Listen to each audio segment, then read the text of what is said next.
Vítám vás u podcastu Řešidlo. Jsem Lucie Kolaříková, jsem psycholožka, lektorka a koučka a v Řešidle odpovídám na vaše otázky ze života a osobního rozvoje. Jak se přestat cítit jako sobec, když se konečně umím obhájit a racionálně vím, že mám pravdu, ale cítím se špatně a mám pocit viny, že určitým lidem nechci vyhovět. Přejde to někdy? Jak se toho zbavit? Děkuji za otázku. Tahle otázka podle mě vychází z toho kontextu, že se teďka v té tazatelce něco pere, že teda dřív se snažila vyhovět, zjistila pak, že to nefunguje, takže se rozhodla, že už to dělat nebude a že se teda postaví víc na svoji stranu, umí se už obhájit a ví, že má pravdu, což si myslím, že znamená, ví, že to je dobře, že to dělá takhle. Jo. Ale je ještě vlastně v té fázi, kdy ještě se pere vlastně s tím, že změnila svoje chování, kde je vlastně někde v tom procesu té změny, možná někde na začátku. A tady to je vlastně zajímavá věc u té změny, že to, že víme racionálně, co je dobře a začneme to teda takhle dělat, ještě neznamená, že nám z toho emočně bude dobře. To je něco jako, že vím, že tohle partnerství není funkční, dospěju k tomu, že se musím rozejít, udělám ten krok, no a co se stane pak? Pak se strašně zhroutím a ten partner začne chybět.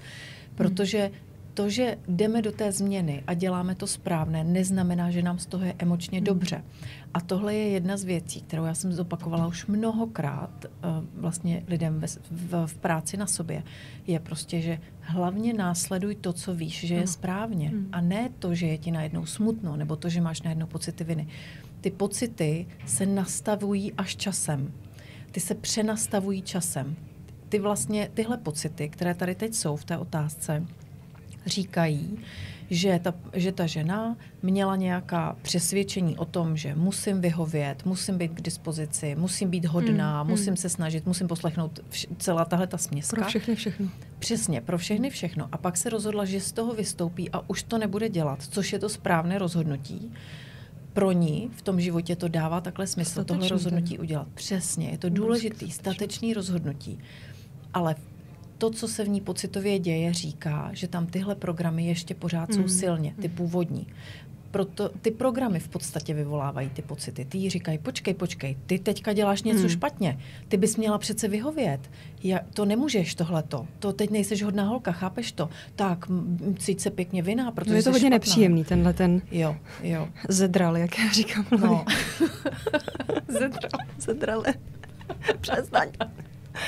Jo, tak no, nějak se ho pojmenovat, ale je to prostě takový ten policajt, který vychází z těch programů a ta mezifáze fakt může hodně potrápit člověka, ale vytrvat. Přesně tak, vytrvat a hlavně ta změna může fakt dlouho trvat. Ono to může být roky.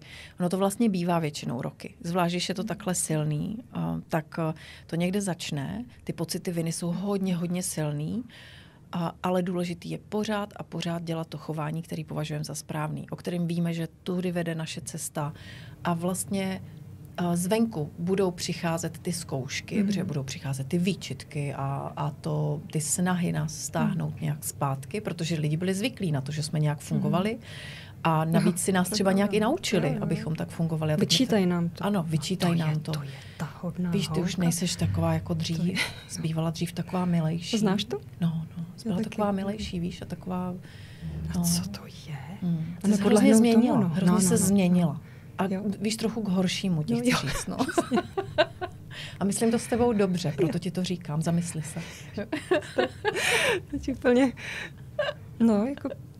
Ale je to, musím říct, že to je jako tenhle krok, který slečna udělala, tak je fakt zdravý. Je hodně zdravý a bude náležitě odměněn. Ano. Po čase. Ano. Ale vydržet. Vydržet všechny tyhle ty komentáře a pocity. No. Přesně tak.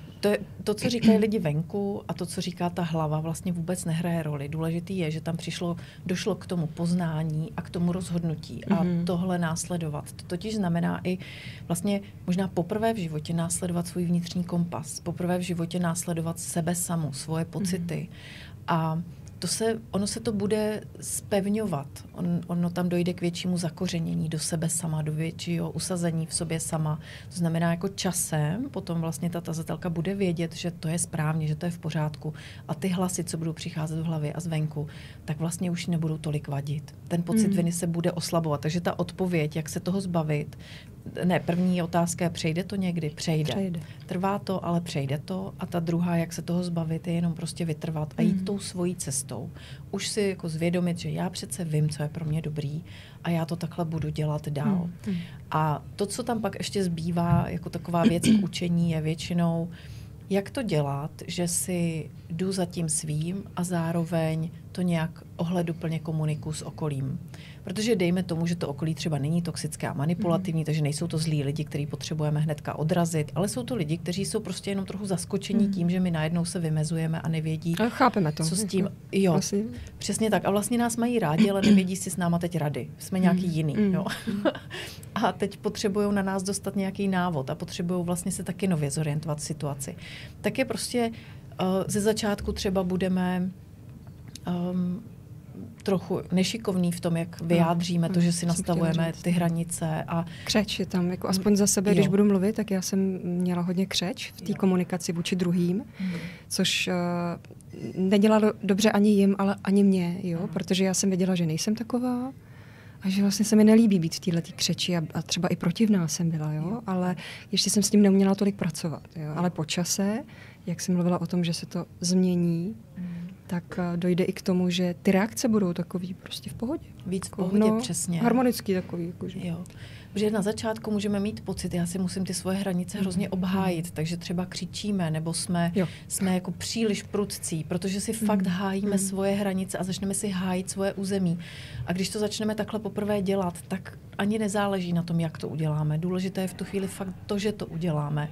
A ta forma se začne postupně taky vylepšovat a už potom řekneme, za třeba několik měsíců nebo let řekneme někomu druhému, já tady v tomhle termínu bohužel nemůžu, můžeme se podívat na jiný termín. A toho člověka už ani nenapadne to rozporovat, ale dřív, pokud byl zvyklý, že se ve všem přizpůsobíme, tak ze sebe sotva vykoktáme třeba, ale já tady v tenhle čas nebo v tom termínu bohužel nemůžu.